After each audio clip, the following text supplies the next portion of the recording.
ಶ್ರೀ ಗುರು ಜ್ಞಾನೇಶ್ವರ ಮಹಾಸ್ವಾಮಿಗಳು ಇವರು 120 ವರ್ಷಗಳ ಕಾಲ ಜೀವಂತವಿದ್ದು ಜೀವಂತ ಸಮಾಧಸ್ಥರಾದದ್ದು ಕಾಕಂಡ್ಕಿ ಸುಕ್ಷೇತ್ರ ಕಾಕಂಡಕಿಯಲ್ಲಿ.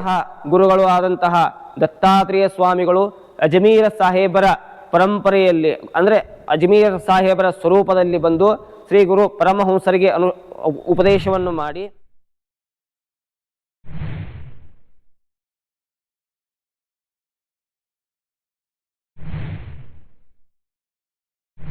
ನಮಸ್ಕಾರ ವೀಕ್ಷಕರೇ, ಪುರಾಣಿಕವಾಗಿ ಆತ್ಮೀಯ ಸ್ವಾಗತ.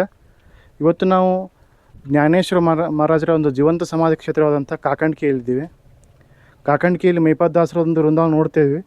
ಅದು ಅಚ್ಚ ಕಡೆ ಆದರೆ ಈ ಭಾಗದಲ್ಲಿ ಅಂದರೆ ಕಾಕಂಡ್ಕಿ ಎಂಟ್ರೆನ್ಸಿಂದ ಸ್ವಲ್ಪ ಈ ಕಡೆ ಬಲಗಡೆ ಬಂದರೆ ಇಲ್ಲಿ ಜ್ಞಾನೇಶ್ವರ ಮಹಾರಾಜರ ಜೀವಂತ ಸಮಾಧಿ ಕ್ಷೇತ್ರ ಸಿಗ್ತದೆ. ಇದೊಂದು ಪರಿಚಯವನ್ನು ಮಾಡಿಕೊಳ್ಳೋಣ ಬನ್ನಿ.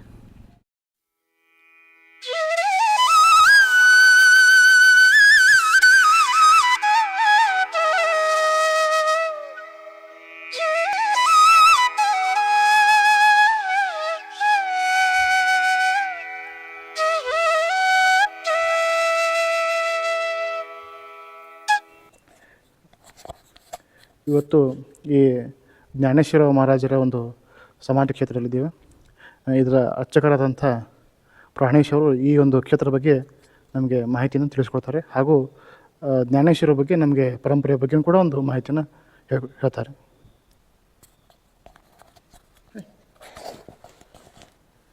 ಶ್ರೀ ಗುರುಭ್ಯೋ ನಮಃ. ವಂದೇ ವಂದ್ಯಂ ಸದಾನಂದಂ ಪರಮಹಂಸ ಮಹಾನಿಧಿಂ ಜ್ಞಾನೇಶ್ವರವರ ಪುತ್ರಾಯ ಭುಜಂಗಾಯ ನಮೋ ನಮಃ.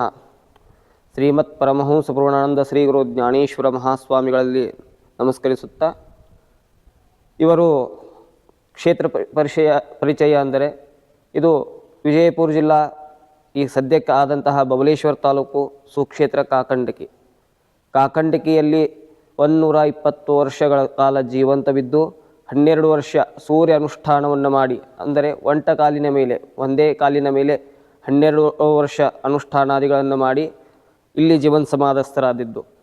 ಇವರ ಅನುಷ್ಠಾನ ಪದ್ಧತಿ ಹೇಗಿತ್ತು ಅಂದರೆ, ಇವರು ಸೂರ್ಯೋದಯಕ್ಕೆ ಇಡೀ ತಮ್ಮ ದೇಹದ ಭಾರವನ್ನು ಎಡಗಾಲಿನ ಹೆಬ್ಬಟ್ಟಿನ ಮೇಲೆ, ಮಾಧ್ಯಾಹ್ನ ಕಾಲದಲ್ಲಿ ಎಡಗಾಲಿನ ಸಂಪೂರ್ಣ ಪಾದದ ಮೇಲೆ, ಸಾಯಂಕಾಲ ಇಡೀ ಎಡಗಾಲಿನ ಹಿಂಬಡದ ಮೇಲೆ ಈ ತೆರನಾಗಿ ತಮ್ಮ ದೇಹವನ್ನೇ ಬೆಂಡು ಮಾಡಿ, ಆಮೇಲೆ ತಮ್ಮ ಶಿರವು ಹಿಂದೆ ನೆಲಕ್ಕೆ ಹತ್ತಿದಾಗ ಒಂದು ದಿನದ ಅನುಷ್ಠಾನಾದಿಗಳು ಮುಗಿತಿತ್ತು. ಆಮೇಲೆ ಕರುತಲ ಭಿಕ್ಷಾ ತರುತಲ ವಾಸ ಅಂದರೆ ಇವರು ಒಂದೇ ಮಣಿ ಭಿಕ್ಷಕ್ಕೆ ಹೋಗ್ತಿದ್ರು. ಅಂದರೆ ಅದು ಬುಗ್ಶಿ ಒಳಗೆ ಕರುತಲ ಭಿಕ್ಷಾ ಮತ್ತು ತರುತಲ ವಾಸ ಅಂದರೆ ಗಿಡದ ಕೆಳಗೆ ವಾಸ. ಹಿಂಗೆ 12 ವರ್ಷ ಸೂರ್ಯ ಅನುಷ್ಠಾನಾದಿಗಳನ್ನು ಮಾಡಿ ಇಲ್ಲಿ ಜೀವಂತ ಸಮಾಧಸ್ಥರಾದದ್ದು. ಇವರ ತಂದೆಯವರಾದಂತಹ ಶ್ರೀಮತ್ ಪರಮಹಂಸ ಮಹಾಸ್ವಾಮಿಗಳು ಅಂದರೆ ಮೂಲತಃ ಇವರ ತಂದೆಯವರ ಹೆಸರು ತಿರುಮಲ. ಅವರು ಯೋಗ ಪದವಿಯಲ್ಲಿ ಪರಮಹಂಸ ಅನ್ನೋ ಪದವಿಯನ್ನು ಪಡೆದು 780 ವರ್ಷಗಳ ಕಾಲ ಜೀವಂತವಿದ್ದು ಜೀವಂತ ಸಮಾಧಸ್ಥರಾದವರು ಇವರ ತಂದೆಯವರಾದಂತಹ ತಿರುಮಲ ಪರಮಹಂಸರು. ಅವರು ಲೋಕಾಪುರದಲ್ಲಿ ಜೀವಂತ ಸಮಾಧಸ್ಥರು. ಅವರ ಮಗನಾದಂತಹ ಶ್ರೀ ಗುರು ಜ್ಞಾನೇಶ್ವರ ಮಹಾಸ್ವಾಮಿಗಳು ಇವರು 120 ವರ್ಷಗಳ ಕಾಲ ಜೀವಂತವಿದ್ದು ಜೀವಂತ ಸಮಾಧಸ್ಥರಾದದ್ದು ಕಾಕಂಡ್ಕಿ ಸುಕ್ಷೇತ್ರ ಕಾಕಂಡಕಿಯಲ್ಲಿ. ಇವರ ಮಗನಾದಂತಹ ಭುಜಂಗ ಸ್ವಾಮಿಗಳು ಇವರು 36 ವರ್ಷಗಳ ಕಾಲ ಜೀವಂತವಿದ್ದು ಜೀವಂತ ಸಮಾಧಸ್ಥರಾದವರು.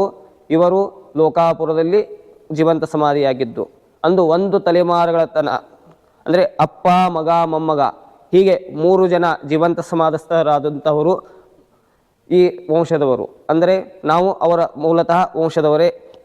ಇವರು ಮೂಲತಃ ಪಂಢರಪುರದ ಅರ್ಚಕರು, ಬೇನಾರಿ ವಂಶದವರು. ಅಂದರೆ ಪಂಢರಪುರದಲ್ಲಿ ಈಗ ಮೊದಲು ಹೇಗಿತ್ತು ಅಂದರೆ ಎಲ್ಲರದ್ದು ಒಂದೊಂದು ಪರಂಪರಾದಿಗಳು ಅಂದರೆ ಮಣಿತನಗಳು, ಪೂಜಾ ಮಾಡೋ ಮಣಿತನ ಅರ್ಚಕರದ್ದು, ಆಮೇಲೆ ಅಲಂಕಾರ ಮಣಿತನ, ಹೀಗೆ ಮಣಿತನದಲ್ಲಿ ಇವರ ಅಜ್ಜನಾದಂತಹ ವೇದ ವಿದ್ವಲ್ಲಭರು ಅಂತೇಳಿ ಇವರ ಅಜ್ಜನವರು. ಇವರು ಅಲ್ಲಿ ಪ್ರತಿಯೊಂದು ಮಂತ್ರಾದಿಗಳನ್ನು ಅಂದರೆ ವೈದಿಕ ಪರಂಪರೆಯನ್ನು ಅಲ್ಲಿ ಪಂಢರಪುರ ಅರ್ಚಕರಾಗಿ ನಡೆಸಿದಂತಹ ಇವರ ವಂಶಸ್ಥರು ಇವರು. ಹೀಗಾಗಿ ಇಲ್ಲಿ ಈ ಕ್ಷೇತ್ರದಲ್ಲಿ ಇವರ ಅಜ್ಜನ ದರ್ಶನಕ್ಕೆ ಹೋಗೋದು ಬರೋದು ತ್ರಾಸಾಗ್ತದೆ ಅನ್ನೋ ಉದ್ದೇಶದಿಂದ ಇಲ್ಲೇನದ ಪಂಢರಪುರದ ಪಾಂಡುರಂಗನ ಪ್ರತಿಷ್ಠಾಪನೆಯನ್ನು ಸ್ವತಃ ಅವರೇ ಮಾಡಿದಂತಹದ್ದು ಇಲ್ಲಿ ದೇವಸ್ಥಾನ. ಅಂದರೆ ಇದು ವಾರ್ಕರಿ ಸಂಪ್ರದಾಯನೂ ಹೌದು, ಅವಧೂತ ಸಂಪ್ರದಾಯನೂ ಹೌದು.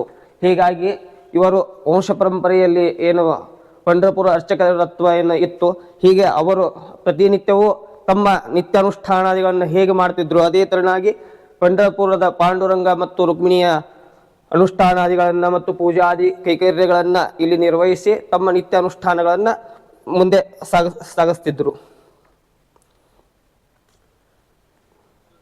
ಇಲ್ಲಿ ಏನದೆ ಇವರು ಪಂಢರಪುರದ ಯಾತ್ರೆ ಅಂದರೆ ಲೋಕಾಪುರದಿಂದ ಪಂಢರಪುರಕ್ಕೆ ಹೋಗುವ ಮಾರ್ಗದಲ್ಲಿ ನಾವು ಆಗಲೇ ಹೇಗೆ ಇದ್ದ ಹಾಗೆ ಪರಮಹಂಸರಿಗೆ ಇಬ್ಬರು ಮಕ್ಕಳು, ಒಬ್ಬರು ಜ್ಞಾನೇಶ್ವರ ಮಹಾಸ್ವಾಮಿಗಳು, ಅವರ ತಮ್ಮರಾದಂತಹ ಪ್ರಭುರಾಯರು. ಇವರು ಇಬ್ಬರು ಸಹೋದರರು ಕೂಡಿ ಪಂಢರಪುರಕ್ಕೆ ಯಾತ್ರಾರ್ಥಿಗಳಾಗಿ ಹೋಗುತ್ತಿರುವಾಗ ರಾಜಗಾಂಭೀರ್ಯದಿಂದ ಹೋಗ್ತಿರ್ತಾರೆ. ಹೇಗೆಂದರೆ ಸನ್ಯಾಸಿ ಮಕ್ಕಳು ರಾಜವೈಭವದಿಂದ ಹೋಗ್ತಿದ್ದದ್ದನ್ನು ಕಂಡಂತಹ ಇವರ ತಂದೆಯವರು ತಮ್ಮ ಮಕ್ಕಳು ಸನ್ಯಾಸಿ ಮಕ್ಕಳಾಗಿ ಹೋಗುತ್ತಿಲ್ಲ, ರಾಜರ ಮಕ್ಕಳಾಗಿ ಹೋಗುತ್ತಿದ್ದಾರೆ ಎಂದು ತಮ್ಮ ಪತ್ನಿಯಾದ ಅಂದರೆ ತಿರುಮಲ ಪರಮಹಂಸರ ಪತ್ನಿಯಾದ ಪಾರ್ವತೀ ದೇವಿಗೆ ಹೇಳಿದಾಗ ಅವರು ಹೋಗುತ್ತಿರುವ ಮಾರ್ಗವನ್ನು ತಮ್ಮ ಎಡಗೈಯ ಹಸ್ತದಲ್ಲಿ ನನ್ನ ಮಕ್ಕಳು ಹೇಗೆ ಹೊರಟಿದ್ದಾರೆ ಎಂದು ತೋರಿಸುತ್ತಾರೆ.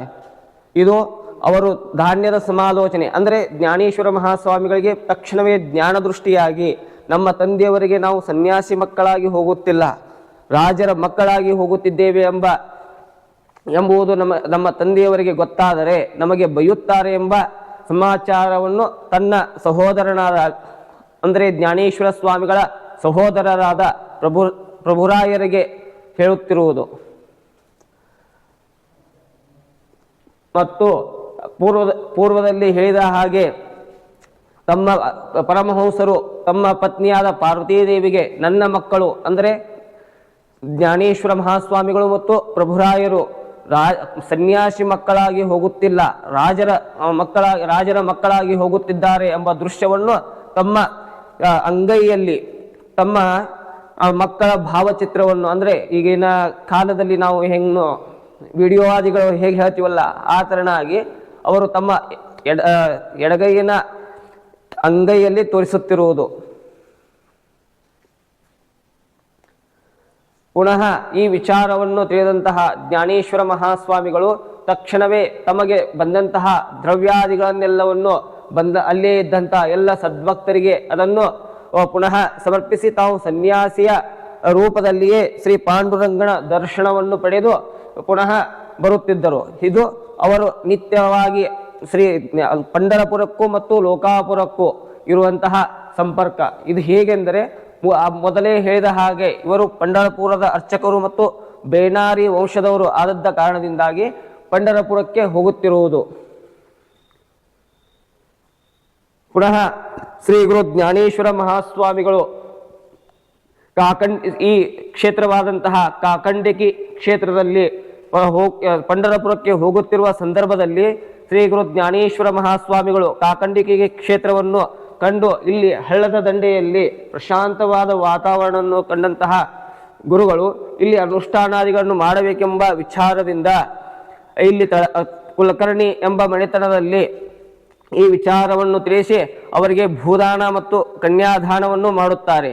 ಹೀಗೆ ಅವರು ಇಲ್ಲಿ ಅನುಷ್ಠಾನಾದಿಗಳನ್ನು ಮಾಡುವಾಗ ಕರುತಲಕರ ಭಿಕ್ಷಾ ತರುತಲವಾಸ ಅಂದರೆ ಭಿಕ್ಷೆಯನ್ನು ಬೊಗಸೆಯಲ್ಲೇ ಬೇಡುವುದು, ಆಮೇಲೆ ತರುತಲವಾಸ ಅಂದರೆ ಗಿಡದ ಕೆಳಗೆ ವಾಸವಾಗುತ್ತಿರುವುದು.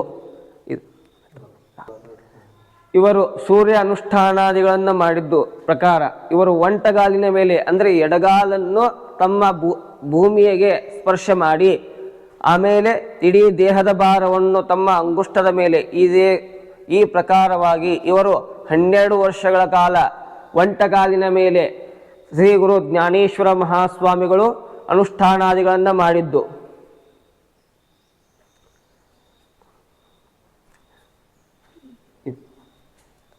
ಇದು ಶ್ರೀಮತ್ ಪರಮಹಂಸ ಮಹಾಸ್ವಾಮಿಗಳು ಅಂದರೆ ತಿರುಮಲ ಪರಮಹಂಸರು ಶ್ರೀ ಗುರು ಜ್ಞಾನೇಶ್ವರ ಮಹಾಸ್ವಾಮಿಗಳಿಗೆ ಅವಧೂತ ಪೀಠ ಸ್ಥಾಪನೆ ತಾವು ಮಾಡಿ 2ನೇ ಪೀಠಸ್ಥರನ್ನಾಗಿ ಶ್ರೀ ಗುರು ಜ್ಞಾನೇಶ್ವರ ಮಹಾಸ್ವಾಮಿಗಳಿಗೆ ಪೀಠಾರೋಹಣ ಮಾಡಿದಂತಹ ಸಂದರ್ಭ.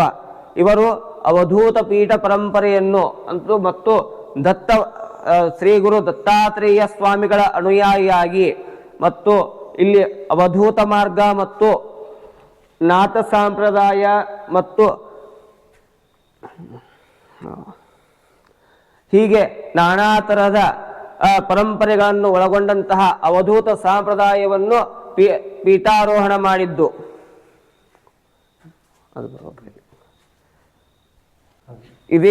ಇದೇ ತರನಾಗಿ ಇವರು ಕರುತಲಕರ ಭಿಕ್ಷಾಕರ್ತ ತರುತಲವಾಸ ಪ್ರಿಯ ಅಂತೂ ಹೇಳಿದ ಹಾಗೆ ಇವರು ತಮ್ಮ ನಿತ್ಯ ಅನುಷ್ಠಾನಾದಿಗಳನ್ನು ಮುಗಿಸಿ ಕಾಕಂಡಿಕಿ ಕ್ಷೇತ್ರದಲ್ಲಿ ಕಡು ಬಡವರಾದಂತಹ ತಬ್ಬಣ್ಣವರ ಮನೆಗೆ ಭಿಕ್ಷೆಗಾಗಿ ಹೋದಾಗ ಅವರ ಮನೆಯಲ್ಲಿ ಏನೂ ಇಲ್ಲದೆ ಇದ್ದ ಸಂದರ್ಭದಲ್ಲಿ ಇವರ ಕಣ್ಣು ಅವರ ಮನೆಯಲ್ಲಿದ್ದಂತಹ ಒಂದು ಗೊಡ್ಡು ಎಮ್ಮೆಯ ಮೇಲೆ ದೃಷ್ಟಿ ಬಿದ್ದದ್ದ ಕಾರಣದಿಂದಾಗಿ ಆ ತಾಯಿಗೆ ಹೇಳಿ ಕೇಳುತ್ತಾರೆ, ತಾಯಿ ಆ ಎಮ್ಮೆಯನ್ನು ಹಿಂಡಿ ಅದರ ಹಾಲನ್ನು ನನಗೆ ಏಕೆ ಕೊಡುವುದಿಲ್ಲ ಎಂದು ಕೇಳಿದ ಕೂಡಲೇ ಆಗ ಅವರು ಆ ತಾಯಿ ಹೇಳುತ್ತಾರೆ, ಅದು ಬರುಡಾಗಿದೆ, ಅದು ಹಿಂಡುವುದಿಲ್ಲ ಎಂದು ಹೇಳಿದ ಕೂಡಲೇ ಆಗ ಅವರು ಇಲ್ಲ ತಾಯಿ ಅದನ್ನು ಹಿಂಡು, ಅದು ಹಿಂಡುತ್ತದೆ ಎಂದು ಹೇಳಿದ ಕೂಡಲೇ ಅವರು ಆ ಎಮ್ಮೆಯನ್ನು ಹಿಂಡಿದ ಕೂಡಲೇ ಅದು ಬಹಳವಾಗಿ ಹಾಲು ಹಿಂಡುತ್ತದೆ.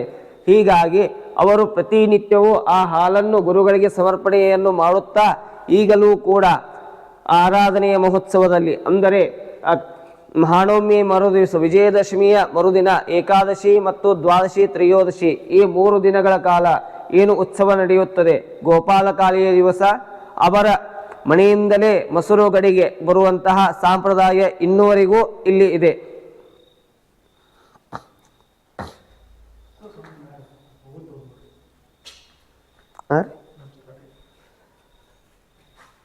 ಅದೇ ತರನಾಗಿ ಇವರು ಭಿಕ್ಷೆಗಾಗಿ ಹೋದಾಗ ಈ ಊರಲ್ಲಿ ಅಗರ್ಭ ಶ್ರೀಮಂತರಾದ ಒಂದು ಬೆಳೆಯನ್ನು ತಯಾರು ಮಾಡತಕ್ಕಂತಹ ಮಣಿತನವಿತ್ತು. ಆ ಮಣಿತನಕ್ಕೆ ಇವರು ಹೋದಾಗ ಭವತಿ ಭಿಕ್ಷಾಂದೇಹಿ ಎಂದು ಭಿಕ್ಷೆಯನ್ನು ಬೇಡಿದಾಗ ಆಗ ಅವರು ಕೇಳುತ್ತಾರೆ, ಅವರಲ್ಲಿ ಏನೆಲ್ಲ ಇದ್ದರೂ ಕೂಡ ತಮ್ಮ ಹತ್ತಿರ ಏನೂ ಇಲ್ಲ ಎಂದು ಕೇಳಿದಾಗ ಏನಿದ್ದರೂ ಕೊಡು, ಅದನ್ನು ನಾನು ಸ್ವೀಕರಿಸುತ್ತೇನೆ ಎಂದು ಹೇಳಿದ ಕೂಡಲೇ ತಕ್ಷಣವೇ ಅವರು ಕಾಯುತ್ತಿದ್ದ ಬೆಳೆ ರಸವನ್ನೇ ಇವರಿಗೆ ಭಿಕ್ಷೆಯಾಗಿ ಬಿಡುತ್ತಾರೆ. ಆದರೆ ಶ್ರೀ ಗುರು ಜ್ಞಾನೇಶ್ವರ ಮಹಾಸ್ವಾಮಿಗಳು ಅವರ ಕೊಟ್ಟಂತಹ ಬೆಳೆ ರಸವನ್ನೇ ತಮ್ಮ ಬೊಗಸೆಯಲ್ಲಿ ತೆಗೆದುಕೊಂಡು ಅದನ್ನು ಸ್ವೀಕಾರ ಮಾಡಿ ಅವರಿಗೆ ಶಾಪವನ್ನು ಕೊಡುತ್ತಾರೆ. ಏನೆಂದರೆ ನಿಮ್ಮ ಮನೆತನವು ನಾಶವಾಗಲಿ ಎಂದು ಶಾಪವನ್ನು ಕೊಡುತ್ತಾರೆ. ಹೀಗೆ ಶಾಪಗ್ರಸ್ತರಾದ ಆ ಬೆಳೆಗಾರರ ಮನೆತನವಾದ ಸಂಪೂರ್ಣವಾಗಿ ನಾಶವಾಗುತ್ತದೆ.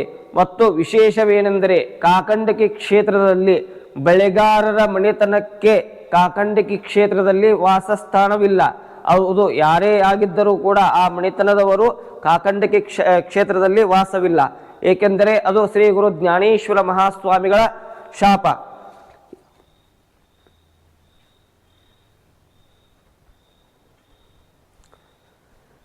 ಮತ್ತು ಶ್ರೀ ಗುರು ಜ್ಞಾನೇಶ್ವರ ಮಹಾಸ್ವಾಮಿಗಳಿಗೆ ಪೂರ್ವದಲ್ಲಿಯೇ ಹೇಳಿದಂತೆ ಇವರಿಗೆ ಭೂದಾನ ಮತ್ತು ಕನ್ಯಾದಾನ ಎರಡೂ ಮಾಡಿದ್ದರಿಂದ ಇವರಿಗೆ ಜನಿಸಿದಂತಹ ಮಕ್ಕಳು ಮೊದಲು ಒಂದು ಗಂಡು ನಂತರ ಒಂದು ಹೆಣ್ಣು ಜನನವಾಗುತ್ತದೆ.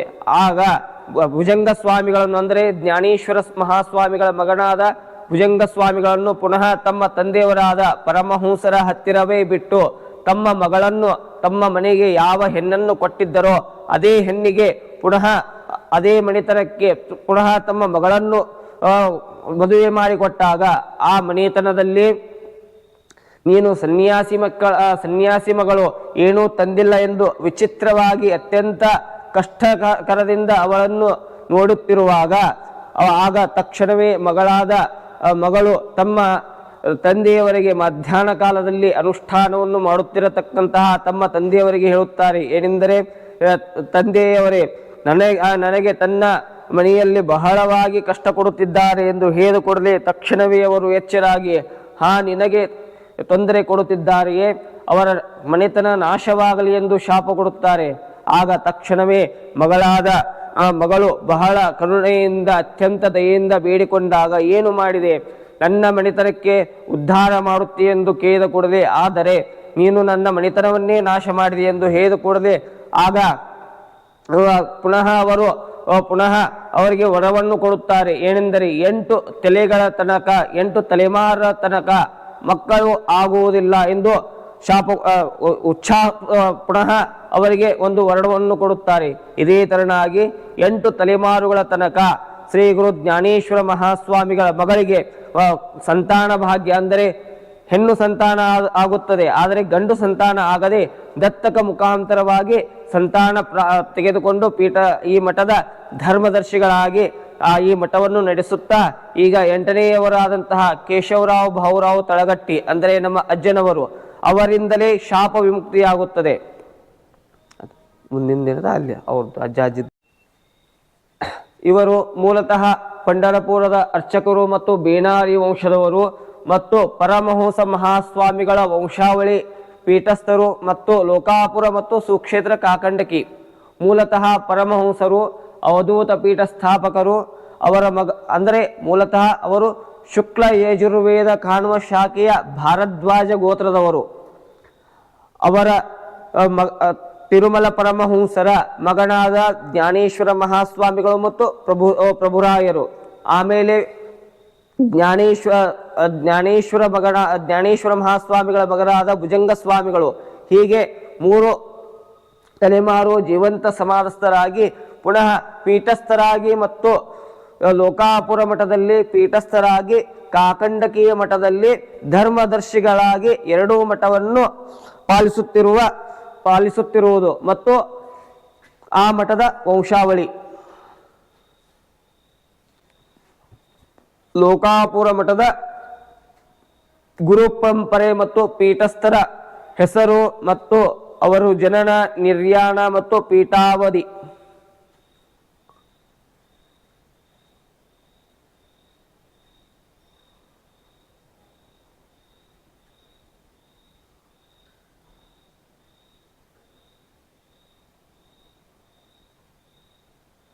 ಪ್ರಸ್ತುತವಾಗಿ 12 ಪೀಠಸ್ಥರಾದಂತಹ ಶ್ರೀ ಶ್ರೀ ಶ್ರೀ ಬ್ರಹ್ಮಾನಂದ ಮಹಾಸ್ವಾಮಿಗಳು ಈಗಿನ ಪೀಠಾಧಿಕಾರಿಗಳು.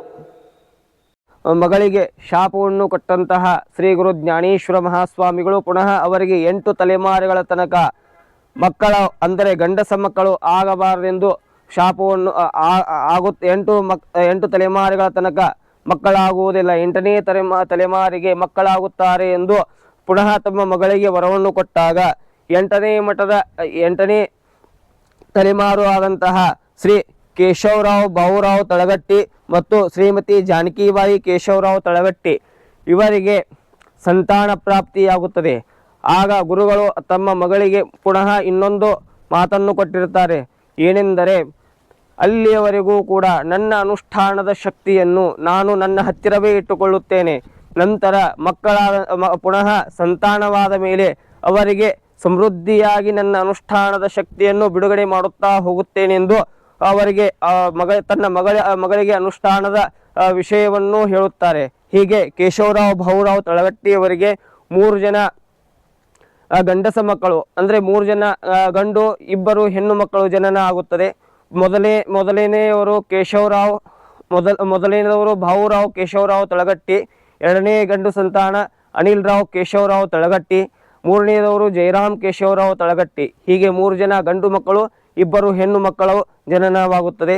ನಾವು ಪ್ರಸ್ತುತವಾಗಿ ಅನಿಲ್ ರಾವ್ ಕೇಶವರಾವ್ ತಳಗಟ್ಟಿ ಅವರ 3ನೇ ಸಂತಾನ ನನ್ನ ಸಹೋದರರಾದಂತಹ ಅಕ್ಷಯ್ ಅನಿಲ್ ರಾವ್ ತಳಗಟ್ಟಿ ಮತ್ತು ಅಭಿನಯ್ ಅನಿಲ್ ರಾವ್ ತಳಗಟ್ಟಿ. ನಾನು 3ನೇದವನು ಪ್ರಾಣೇಶ್ ಅನಿಲ್ ರಾವ್ ತಳಗಟ್ಟಿ. ಸುಕ್ಷೇತ್ರ ಕಾಕಂಡಕಿಯಲ್ಲಿ ಕ್ಷೇತ್ರವನ್ನು ನಡೆಸುತ್ತಾ ಮತ್ತು ಪ್ರಸ್ತುತವಾಗಿ ವೈದಿಕ ಪರಂಪರೆಯನ್ನು ಹೊಂದಿ ಮಠವನ್ನು ನೋಡಿಕೊಳ್ಳುತ್ತಾ ಮತ್ತು ಮಠದ ಅರ್ಚಕರು ಮತ್ತು ವಂಶಸ್ಥರಾಗಿ ಈ ಮಠವನ್ನು ನಿರ್ವಹಿಸುತ್ತಿದ್ದೇವೆ. ಕಾಕಂಡಕಿಯಲ್ಲಿ ಜೀವಂತ ಸಮಾಧಸ್ಥರಾದ ಶ್ರೀ ಗುರು ಜ್ಞಾನೇಶ್ವರ ಮಹಾಸ್ವಾಮಿಗಳು ಸುಕ್ಷೇತ್ರ ಕಾಕಂಡಕಿ. ಯತಿ ಪರಂಪರೆಯಲ್ಲಿ ಬಹಳವಾದಂತಹ ಪರಂಪರೆಗಳು ಇದೆ. ಇದು ನಾಥ ಸಂಪ್ರದಾಯ, ವಾರ್ಕರಿ ಸಂಪ್ರದಾಯ ಮತ್ತು ಅವಧೂತ ಸಂಪ್ರದಾಯ ಹೀಗೆ ಇದ್ದು ಇವರ ಮೂಲತಃ ಗುರುಗಳು ಆದಂತಹ ದತ್ತಾತ್ರೇಯ ಸ್ವಾಮಿಗಳು ಅಜ್ಮೀರ ಸಾಹೇಬರ ಪರಂಪರೆಯಲ್ಲಿ ಅಂದರೆ ಅಜ್ಮೀರ್ ಸಾಹೇಬರ ಸ್ವರೂಪದಲ್ಲಿ ಬಂದು ಶ್ರೀ ಗುರು ಪರಮಹಂಸರಿಗೆ ಉಪದೇಶವನ್ನು ಮಾಡಿ ನಂತರ ತನ್ನ ತಂದೆಯ ಗುರುಗಳಾದ ಅಜಮೀರ ಸಾಹೇಬರನ್ನೇ ತಾವು ಗುರುಗಳನ್ನಾಗಿ ಮಾಡಿಕೊಂಡು ಪರಂಪರೆಯನ್ನು ಪುನಃ ನಡೆಸುತ್ತಾ ಇದುವರೆಗೂ ಕೂಡ ನಡೆಸುತ್ತಾ ಬಂದಿದೆ.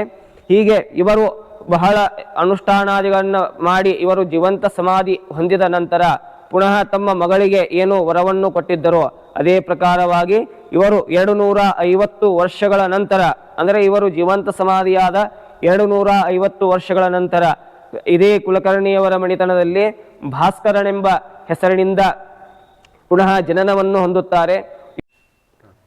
ಇವರು ಆದಿಲ್ ಶಾಹಿ ಕಾಲಕ್ಕಿಂತಲೂ ಪೂರ್ವದಲ್ಲಿಯೇ ಜೀವಂತ ಸಮಾಧಿಯಾಗಿದ್ದು ಇವರ ಅನುಷ್ಠಾನಾದಿಗಳು ಕೂಡ ಬಹಳವಾಗಿ ಇರುತ್ತದೆ. ಮತ್ತು ಉಲ್ಲೇಖದಲ್ಲಿ ಇರುವಂತೆ ಇವರು ಹೆಚ್ಚು ಕಮ್ಮಿ 800 ವರ್ಷಗಳ ಕಾಲ ಜೀವಂತ ಸಮಾಧಿ ಆಗಿದ್ದು ಎಂಬ ಉಲ್ಲೇಖವೂ ಸಿಗುತ್ತದೆ. ಇದು ಸುಮಾರು 12ನೇ ಶತಮಾನಕ್ಕಿಂತ ಪೂರ್ವದಲ್ಲೇ ಇದ್ದಂತಹ ಸುಕ್ಷೇತ್ರ ಜ್ಞಾನೇಶ್ವರ ಮಹಾಸ್ವಾಮಿಗಳ ಜೀವಂತ ಸಮಾಧಿ. ಇದು ಹೆಚ್ಚು ಕಮ್ಮಿ ಈ ಮಠದ ಮುಂಭಾಗದಲ್ಲಿ ಏನು ಮಠದ ಬಲಭಾಗದಲ್ಲಿ ಇದ್ದಂತಹ ಈ ಹುಣಸೆ ಮರ ಬಹಳ ಸಿಹಿಯಾದಂತಹದ್ದು. ಅಂದರೆ ನೀವು ಬೆಲ್ಲ ತಿಂದಂಗ ಅಂತಿರಲ್ಲ, ಅದೇ ತೆರನಾಗಿ ಈ ಬಲಗಡೆ ಇದ್ದಂತಹ ಹುಣಸೆ ಮರ ಮತ್ತು ಎಡಗಡೆ ಇದ್ದಂತಹದ್ದು ವಿಪರೀತವಾದಂತಹ ಹುಳಿ ಇಲ್ಲಿದ್ದಂತಹದ್ದು. ಈ ಮರ ಬಹಳ ಹುಳಿಯಾಗಿದೆ ಮತ್ತು ಇದೇ ಮರ ಬಹಳ ಸಿಹಿಯಾಗಿದೆ. ಅದು ಹೇಗೋ ಏನೋ ಗೊತ್ತಿಲ್ಲ, ಇದೆಲ್ಲ ಗುರುಗಳ ಪ್ರೇರಣೆ ಮತ್ತು ಕೃಪಕಟಾಕ್ಷ ಅಂತಲೂ ಹೇಳಬಹುದು. ಇದನ್ನು ಬಂದಂತಹ ಭಕ್ತರು ಎಲ್ಲರೂ ಸಿಹಿಯನ್ನು ಪರೀಕ್ಷೆ ಮಾಡಿದಾಗದು ಕೂಡ ಎಲ್ಲರೂ ಹೇಳ್ತಾರೆ ಇದು ಬಹಳ ಸಿಹಿಯಾಗಿದೆ. ಆಮೇಲೆ ಕಾಕಂಡಕಿಯಲ್ಲಿ ಇಂತಹ ಹುಣಸೆ ಮರ, ಅಂದರೆ ಇಷ್ಟು ಸಿಹಿಯಾದಂತಹ ಫಲವನ್ನು ಕೊಡತಕ್ಕಂತಹ ಹುಣಸೆ ಮರ ಯಾವ ಜಾಗದಲ್ಲೂ ಇಲ್ಲ ಅಂತ ಈ ಬಂದಂತಹ ಭಕ್ತರಾಗಲಿ ಮತ್ತು ಇಲ್ಲಿದ್ದಂತಹ ರೈತಾಪಿ ಜನರಾಗಲಿ ಹೇಳ್ತಾರೆ. ಮತ್ತು ಈ ಕಾಕಂಡಕಿ ವಿಶೇಷ ಇನ್ನೂ ಏನೆಂದರೆ ಪೂರ್ವ ಅಂದರೆ ಆಗ್ನೇಯ ದಿಕ್ಕಿಗೆ ಬೀರದೇವರು ಮತ್ತು ನೈಋತ್ಯ ದಿಕ್ಕಿಗೆ ಮಹಿಪತಿ ದಾಸರು, ವಾಯುವ್ಯ ದಿಕ್ಕಿಗೆ ಜೀವಂತ ಸಮಾಧಿಸ್ಥರಾದ ಶ್ರೀ ಗುರು ಜ್ಞಾನೇಶ್ವರ ಮಹಾಸ್ವಾಮಿಗಳು ಮತ್ತು ಈಶಾನ್ಯ ದಿಕ್ಕಿಗೆ ಅಲ್ಲಿ ಒಂದು ದರ್ಗಾ ಇದೆ, ಅದು ದರ್ಗಾ ಇದೆ. ಹೀಗೆ ಈ ಕ್ಷೇತ್ರವನ್ನು ಕಾಯತಕ್ಕಂತಹ ಚತುರ್ದೇವತೆಗಳು ಕೂಡ ಈ ಕಾಕಂಡಕಿಯನ್ನು ಸಂರಕ್ಷಣೆಯನ್ನು ಮಾಡ್ತಾ ಕಾಕಂಡಕಿಯಲ್ಲಿ ಬೇಕಾದಂತಹ ಬರಗಾಲ ಬಂದರೂ ಕೂಡ ಕಾಕಂಡಕಿಯಲ್ಲಿ ಕುಡಿಯೋ ನೀರು ಮತ್ತು ಜಲಚರಗಳಿಗೆ ನೀರು ಯಾವಾಗಲೂ ಇದ್ದೇ ಇರುತ್ತದೆ ಮತ್ತು ತಿನ್ನಲು ಆಹಾರಾದಿಗಳು ಕೂಡ ಯಾವುದೂ ಕೊರತೆ ಇಲ್ಲದೆ ಈ ಕ್ಷೇತ್ರ ಸುರಕ್ಷಿತವಾಗಿ ಸದೃಢವಾಗಿ ಈ ಕ್ಷೇತ್ರ ಇದೆ ಅಂತ ಹೇಳಲು ಇಚ್ಛೆ ಪಡುತ್ತೇನೆ. ಈಗಾಗಲೇ ನೋಡಿದ್ರಿ ಈ ಹುಣಸೆ ಮರಗಳು. ನೀವು ಎಲ್ಲ ನೋಡಿದ್ರಿ ಹುಣಸೆ ಮರ ಇತ್ತೀಚೆಗೆ ಅಂದರೆ ಈಗ ಒಂದು ತಳ ಅಂತ ಏನು ಒಂದು ಕ್ರಾಸ್ ಬೀಡಿಂಗ್ ಮಾಡಿ ಈಗ ಸ್ವೀಟ್ ಹುಣಸೆ ಹಣ್ಣನ್ನು ನೋಡ್ತೀರಿ. ಬಟ್ ಇದು ಹಾಗಲ್ಲ, ಇದು 12ನೇ ಶತಮಾನಕ್ಕಿಂತ ಪೂರ್ವದಲ್ಲಿ ನೆಟ್ಟಿದಂತೇಳಿ ಅದರ ಸುತ್ತಳತೆ, ಅದರ ಒಂದು ಹಳೆತನ ನೋಡಿದಾಗ ನಮ್ಗೆ ಗೊತ್ತಾಗತ್ತೆ ಇದು ಬಹಳ ಪುರಾತನವಾದದ್ದು. ಆದರೆ ಅಂದಿನ ಜಾಗೃತ ದೇವಸ್ಥಾನಗಳಲ್ಲಿ ಮಹಾಂತರು ಮತ್ತು ಶರಣರು, ಸೂಫಿ ಸಂತರು ಎಲ್ಲೆಲ್ಲಿ ಕೂತ್ಕೊಂಡು ಹೋಗಿರ್ತಾರೆ, ಆ ಕ್ಷಣದಲ್ಲಿ ತಪಸ್ಸು ಮಾಡಿದಂಥ ಮತ್ತು ಅಲ್ಲಿ ಅಡ್ಡಾಡಿದಂಥ ಪವಿತ್ರ ಕ್ಷೇತ್ರಗಳಲ್ಲಿ ಇಂಥ ಒಂದು ಪವಾಡಗಳು ನಡೀತಾ ಇರ್ತವೆ ಅನ್ನೋದು ಈಗ ಜ್ವಲಂತ ಸಾಕ್ಷಿಯಾಗಿ ಎರಡೂ ಕಡೆ ಕಾಣ್ತಾ ಇದೆ. ಆ ಮರ ಹುಳಿ ಇದೆ, ವಿಪರೀತ ಹಿಳಿಗಳು, ಹೀಗಾಗಿ ಇದು ಸಿಹಿಯನ್ನು ಕೊಡುವಂಥದ್ದು. ಈಗ ಬಂದಿದ್ದಂಥ ಮರಗಳೆಲ್ಲ 4 ಅಥವಾ 1 ವರ್ಷದಲ್ಲೇ ಸಿಹಿ ಹುಣಸೆಗಳನ್ನು ಸ್ವೀಟ್ ಕೊಡುತ್ತೆ. ಬಟ್ ಇದಲ್ಲ, ಇದು 12ನೇ ಶತಮಾನ ಪೂರ್ವದಲ್ಲಿ ಅದರ ನಾವು ಸುತ್ತಳತೆ, ಅದರ ಎತ್ತರ ಗಾತ್ರ ನೋಡಿದಾಗ ಭಾಳಷ್ಟು ಪುರಾತನ ಇದೆ. ಅಂದಿನ ಕಾಲಘಟ್ಟದಲ್ಲಿ ಯಾವ ಸಿಹಿ ಹುಣಸೆ ಮರಗಳು ನೋಡಲಿಕ್ಕೆ ನಮಗೆ ಸಿಗಲ್ಲ. ಈಗ ಬಂದಿದ್ದು ಆದರೆ ಹೌದಪ್ಪ ಸಿಹಿ ಸ್ವೀಟ್ ಹುಣಸೆ ಇರ್ಬೋದು ಅನ್ಬೋದು. ಆದರೆ ಅಂದಿನ ಕಾಲಘಟ್ಟದಲ್ಲಿ ಸಿಹಿ ಹುಣಸೆ ಮರ ಇತ್ತು ಅನ್ನಲಿಕ್ಕೆ ಅಥವಾ ಅದು ಪವಾಡನೋ ಅಥವಾ ಅವರ ಕೃಪೆನೋ ಗೊತ್ತಿಲ್ಲ. ಆದರೆ ನಾವು ಮೂಢನಂಬಿಕೆ ಅಂತ ನಾವು ಹೇಳ್ತಿಲ್ಲ. ನೀವೇ ಬಂದು ಜ್ವಲಂತ ಸಾಕ್ಷಿಗಳನ್ನು ಕಾಣಲಿಕ್ಕೆ ನೀವು ಕೂಡ ಬರ್ಬೋದು. ಮಾರ್ಗ ಹೇಗೆಂದರೆ ಬಿಜಾಪುರದಿಂದ ನೀವು 25 ಕಿಲೋಮೀಟರ್ ಅಂತರದಲ್ಲಿ ನಾವು ಲೆಫ್ಟ್ ಸೈಡ್ ತೊಗೊಂಡ್ರೆ ಬಬಲೇಶ್ವರದಿಂದ ಅನಿತೆ 9 ಕಿಲೋಮೀಟರ್ ಇರುವಂಥ ಈ 2-3 ಕ್ಷೇತ್ರಗಳನ್ನು ನೀವು ನೋಡ್ಬೋದು. ಹಾಗೆ ಜಮಖಂಡಿ ಮಾರ್ಗವಾಗಿ ನೀವು ಬರ್ತಾಯಿದ್ರೆ ಅಲ್ಲಿಂದ ಕೂಡ ಸುಮಾರು 38 ಕಿಲೋಮೀಟರ್ ನಂತರ ನೀವು ಬಲಗಡೆ ಕ್ರಾಸ್ ತೊಗೊಂಡ್ರೆ ಶಾಂತಿವೀರ ಸರ್ಕಲ್ದಿಂದ ಕಾಕಂಡ್ಕಿ ಗ್ರಾಮ ನಿಮಗೆ ಸಿಗುತ್ತೆ. ಅಲ್ಲಿಂದ ಒಳಗಡೆ ಬಂದಾಗ ಹರಳಿನವರು ಕೂಡ ನೋಡ್ಬೋದು, ತಪಸ್ಸು ಮಾಡಿ ಹೋದಂಥ ಕ್ಷೇತ್ರಗಳನ್ನು ನೋಡ್ಬೋದು, ಪಂಚಭಾಷಾ ವಿದ್ವಾಂಸರ ಮಹಿಪತಿ ರಾಯರ ಕ್ಷೇತ್ರಗಳನ್ನು ನೀವು ದರ್ಶನ ಮಾಡಿಕೊಂಡು ನೀವು ಪುನೀತರಾಗ್ಬೋದು ಅಂತ ಹೇಳ್ತೀನಿ. ಹಾಗೆ ಮಹಾನವಮಿ ಅಂದರೆ ದಸರಾ ಸಮಯದಲ್ಲಿ ಕೂಡ ಇಲ್ಲಿ ವಿಶೇಷ ಕಾರ್ಯಕ್ರಮಗಳು ಮತ್ತು ಆಧ್ಯಾತ್ಮಿಕ ಧಾರ್ಮಿಕ ಪ್ರವಚನ ಮತ್ತು ಸತ್ಸಂಗಗಳು ಕೂಡ ಇಲ್ಲಿ ನಡೀತಾ ಇರ್ತವೆ. ನೀವು ಕೂಡ ಆ ಸಮಯದಲ್ಲಿ ಕೂಡ ಬರ್ಬೋದು, ಭಾಗಿಯಾಗಿ ಇಂಥ ಪುಣ್ಯಕ್ಷೇತ್ರಗಳನ್ನು ಉಳಿಯಬೇಕಾಗಿದೆ. ಹಾಗೆ ನೀವು ಕೂಡ ದರ್ಶನ ಮಾಡಿ ಜೀವನದ ಆನಂದವನ್ನು ಕಂಡ್ಕೊಳ್ಳಿ ಅಂತ ಹೇಳ್ತಾ ಮುಂದಿನ ಮತ್ತೊಂದು ಕಂತು ನೋಡಿಗೆ ನಿಮಗೆ ಸಿಗ್ತೀವಿ. ಎಲ್ಲರಿಗೂ ನಮಸ್ಕಾರ.